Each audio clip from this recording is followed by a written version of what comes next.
मेरे साथ बोलिए, भारत माता की। क्यों भाई, क्या हो गया जाट बेल्ट वालों की आवाज को? मोदी जी को तीसरी बार प्रधानमंत्री बनाना है या नहीं बनाना है? 400 पार करनी है या नहीं करनी है?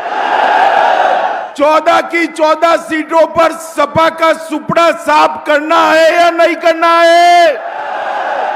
तो ऐसी आवाज नहीं चलेगी। आवाज मेरी बैठ गई है, आपकी कहां बैठी है? मेरे साथ दोनों हाथ उठाइए, सभी लोग अंत तक उठाए हाथ। विजय के विश्वास की मुट्ठी पीछे और प्रचंड आवाज से बोलिए, भारत माता की, भारत माता की। भाई अब ज्यादा बोल नहीं पाएंगे, आवाज बैठ गई, थोड़ा कम बजाना। आज जाट बेल्ट में इतनी बड़ी संख्या में आए हुए भारतीय जनता पार्टी और लोकदल के सभी समर्थक भाइयों बहनों माताओं को प्रणाम कर कर मेरी बात की शुरुआत करता हूं। सबसे पहले मैं इस भूमि पर आया हूं जिस भूमि से चौधरी चरण सिंह ने किसानों के लिए, देश भर के किसानों के लिए अपनी आवाज बुलंद की थी। चौधरी चरण सिंह को स्मरणांजलि देकर मेरी बात की मैं शुरुआत करना चाहता हूं। यहां के महान स्वतंत्रता सेनानी सुंदरलाल जी, हरदयाल जी, बिशंबर लाल जी, शांति नारायण जी को भी याद कर कर मेरी बात की शुरुआत करना चाहता हूं। भाइयों और बहनों, ये जो चुनाव है, ये चुनाव मोदी जी को तीसरी बार प्रधानमंत्री बनाने का चुनाव है। मुझे बताओ, मोदी जी को हम तीसरी बार प्रधानमंत्री बनाना चाहते हैं या नहीं चाहते? जोर से बोलो, चाहते हैं या नहीं चाहते?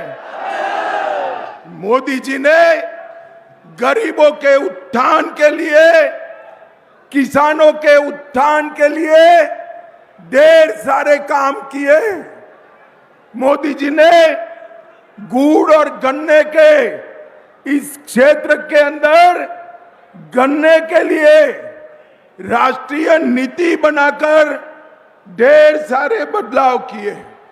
भाइयों और बहनों, आप याद करिए, जब कांग्रेस की सरकार थी, गन्ने की एफआरपी 210 प्रति क्विंटल थी, 210, और आज 340 रुपया प्रति क्विंटल करने का काम मोदी जी ने किया है।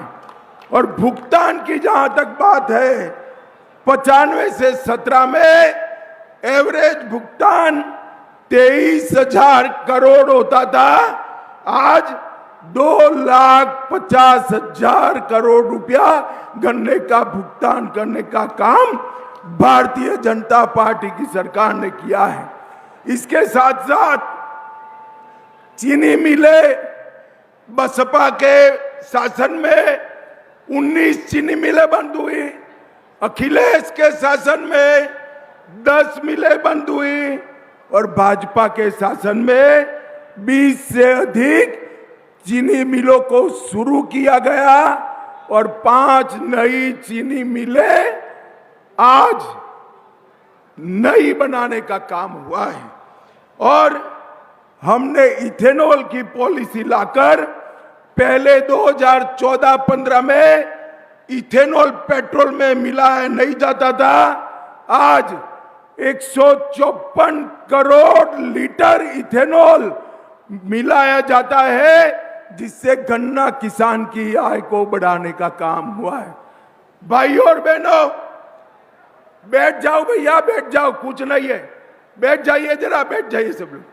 भाई और बहनों, मुझे बताओ, ये कश्मीर जो है हमारा है या नहीं है? जोर से बोलो, कश्मीर हमारा है या नहीं है? धारा 370 हटनी चाहिए थी या नहीं हटनी चाहिए थी? एक कांग्रेस वाले 50 साल से धारा 370 को संभाल पर बैठे थे। मोदी जी ने दूसरी बार जब आपने प्रधानमंत्री बनाया, धारा 370 को समाप्त कर कर कश्मीर को भारत के साथ जोड़ने का काम किया। भाई और बहनों, नरेंद्र मोदी जी ने कश्मीर में से आतंकवाद को समाप्त करने का काम किया है। सर्जिकल स्ट्राइक और एयर स्ट्राइक कर कर पाकिस्तान के घर में घुसकर आतंकवादियों का सफाया करने का काम नरेंद्र मोदी जी ने किया है। भाई और बहनों, ये जो घमंडिया गठबंधन है, अखिलेश यादव जी की पार्टी, कांग्रेस पार्टी, ये कभी नहीं चाहते थे अयोध्या में राम मंदिर बने। मुझे बताओ, अयोध्या में राम मंदिर बनना चाहिए था या नहीं बनना चाहिए था? जोर से बोलो, बनना चाहिए था या नहीं बनना चाहिए था? एक कांग्रेस पार्टी ने 70 साल तक राम जन्मभूमि के मुद्दे को अटका कर रखा, लटका कर रखा, भटका कर रखा। मोदी जी ने केस भी जीता, भूमि पूजन भी किया और 22 जनवरी को रामलला की प्राण प्रतिष्ठा भी कर दी है। मोदी जी ने देश को सुरक्षित किया है। मोदी जी ने देश को समृद्ध किया है। मोदी जी ने एमएसपी पर आजादी के बाद सबसे ज्यादा खरीदी करने का काम नरेंद्र मोदी जी ने किया है। भाई और बहनों, आज मैं पश्चिमी उत्तर प्रदेश में आया हूं। 2014 में मैं भाजपा का प्रभारी था। मैं यहाँ आया था, कैराना से, मुजफ्फरनगर से, सहारनपुर से पलायन चालू हो गया था। यहां पर कोई सुरक्षित नहीं था। आपने 2017 में भाजपा की सरकार बनाई। योगी सरकार ने यहां पर गुंडों का आतंक बंद कर यहां पलायन रोका है और लोगों को सुरक्षित किया है।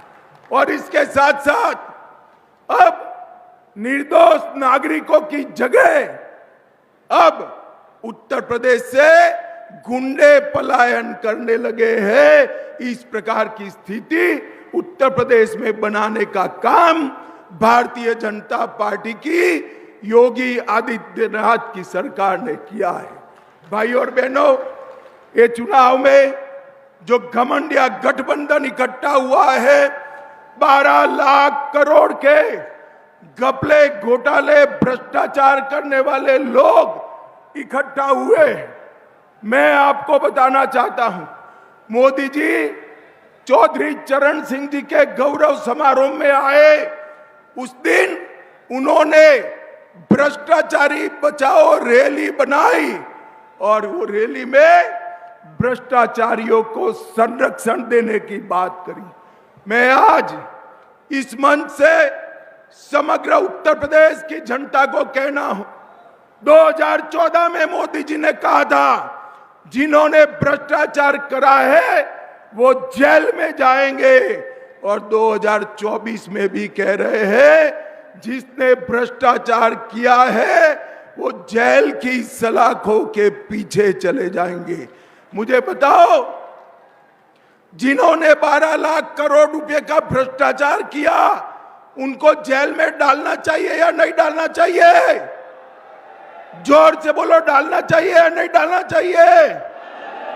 भाई और बहनों, उनका मकसद परिवार के लोगों को मुख्यमंत्री, प्रधानमंत्री बनाना है।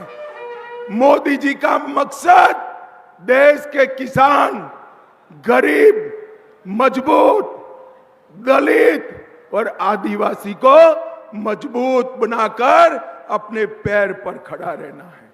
आज मुझे अंत में इतना बताइए, संजीव बालियान को प्रचंड बहुमत से जिताएंगे क्या?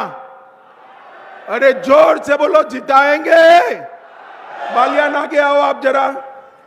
संजीव बालियान ने मंत्री रहते हुए पश्चिम उत्तर प्रदेश के लिए बड़ा काम किया है। संजीव बालियान को प्रचंड बहुमत से जिताएंगे। 14 की 14 सीधे मोदी जी की झोली में डालेंगे। मोदी जी को तीसरी बार प्रधानमंत्री बनाएंगे।